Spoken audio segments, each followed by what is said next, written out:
Praise the lord.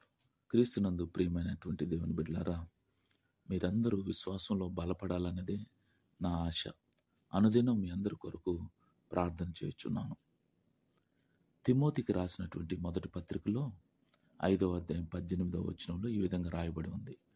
నూర్చెడి ఎద్దు మూతికి చిక్కుము వేయవద్దు, పనివాడు తన జీతమునకు పాత్రుడు. ఒకసారి ఇద్దరు సేవకులు ఉదయం మొదలుకొని సాయంకాలం వరకు వీధులలో ప్రచారం చేసి అలసట చెందిరి. ఆకలితో అలమటించిన వారై ప్రభువు వైపు చూచిరి. వారి అంతరంగంలో పైవాక్యము మెల్లని స్వరముగా వినబడెను. అందును బట్టి మొదటి సేవకుడు పరవశము చెందెను. తక్షణము హోటల్కి వెళ్ళి కడుపారా భోజనం చేయవాలని ఆతృతపడెను. అయితే రెండో వ్యక్తి డబ్బులు లేకుండా హోటల్కి వెళ్ళి భోజనం చేసిన ఎడల హోటల్ యజమానుడు పోలీసు వారికి పట్టించునని భయపడెను. వారిద్దరి వద్ద ఏమాత్రము డబ్బు లేదు. అయినను ఇద్దరు కూడా హోటల్కు వెళ్ళిరి. మొదటి సేవకుడు భోజనముకు ఆర్డర్ ఇచ్చి చక్కగా భుజించెను. రెండో వ్యక్తి కేవలం టీ మాత్రం ఆర్డర్ ఇచ్చెను. ఇద్దరు కూడా బిల్లు తీసుకొని కౌంటర్ వద్దకు వచ్చినప్పుడు అక్కడ వారికి పరిచయం లేని ఒక సహోదరుడు నిలబడి ఉండెను.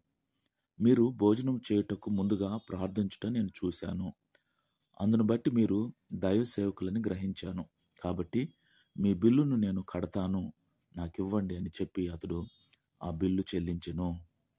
ప్రియమైన దేవుని బిడ్డలారా, సంపూర్ణమైన విశ్వాసం గల వ్యక్తి తృప్తికరముగా భోజనం చేసెను. సగం విశ్వాసం గల వ్యక్తి ఒక కప్పు టీ తాగి అంతటితో సరిపెట్టుకొనెను. నీవు విశ్వసించిన ఎడల దేవుని మహిమను చూచెదువు. నమ్మువానికి సమస్తం సాధ్యమని బైబిల్ చెప్పుచున్నది. ప్రియమైన దేవుని బిడ్డలారా, ప్రభు మీకు ఒక వాగ్దానం ఇచ్చి ఉంటే దాన్ని గట్టిగా పట్టుకొనండి. ఆ వాగ్దానము మీద మీ పూర్తి విశ్వాసమును ఉంచండి. భూమి ఆకాశము గతించును గాని ప్రభు మాటలు ఎన్నడూ గతించవు. మీరు విశ్వసించినప్పుడు ప్రభువును గనపరుచుచున్నారు. ప్రభువు నమ్మదగిన వాడని ఒప్పుకొంచున్నారు. కాబట్టి ఆయన మీ విశ్వాసమును గనపరిచి మిమ్మును ఆశీర్వదించును.